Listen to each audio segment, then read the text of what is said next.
Assalamualaikum warahmatullahi wabarakatuh.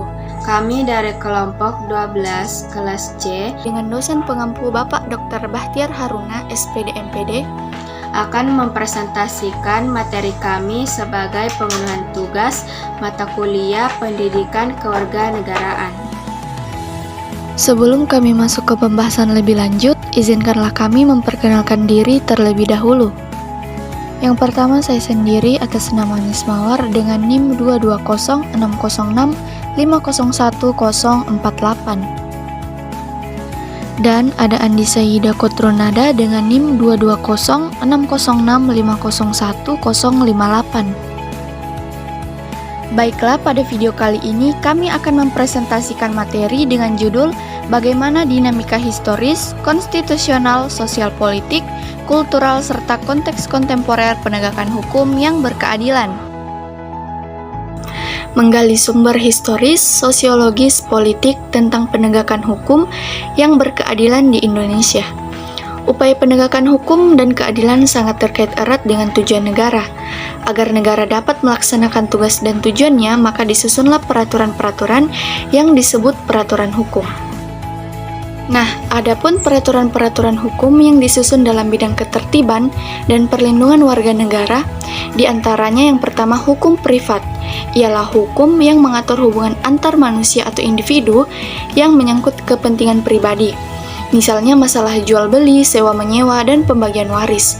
Yang kedua hukum publik, ialah hukum yang mengatur hubungan antara negara dengan warga negara atau hubungan negara dengan perseorangan yang menyangkut kepentingan umum, misalnya perampokan dan tindakan kriminal.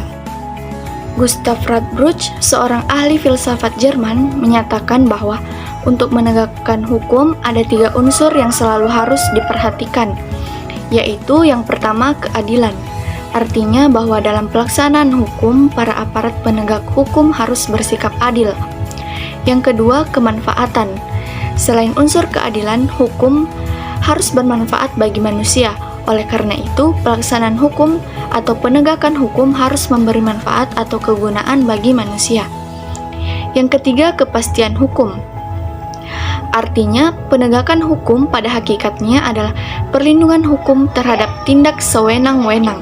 Adanya kepastian hukum memungkinkan seseorang akan dapat memperoleh sesuatu yang diharapkan. Untuk menjalankan hukum sebagaimana mestinya, maka dibentuklah lembaga-lembaga berikut. Yang pertama, penegak hukum, yang terdiri atas kepolisian, kejaksaan, dan kehakiman. Adapun lembaga peradilan terdiri dari peradilan agama, peradilan militer, peradilan tata usaha negara, dan peradilan umum. Membangun argumen tentang dinamika dan tantangan penegakan hukum yang berkeadilan di Indonesia. Seperti gambar ini, yaitu menggambarkan peristiwa atau kasus yang biasa terjadi dalam kehidupan sehari-hari. Gambar yang pertama yaitu banyaknya KKN praktik suap, premanisme, dan perilaku tidak terpuji lainnya.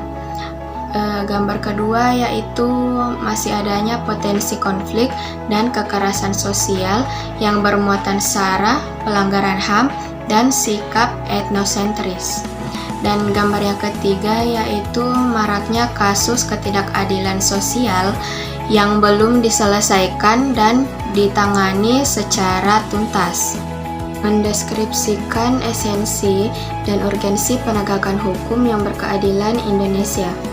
Di sini ada 2, yaitu yang pertama, penegakan hukum bertujuan untuk mewujudkan peraturan hukum demi terciptanya ketertiban dan keadilan masyarakat.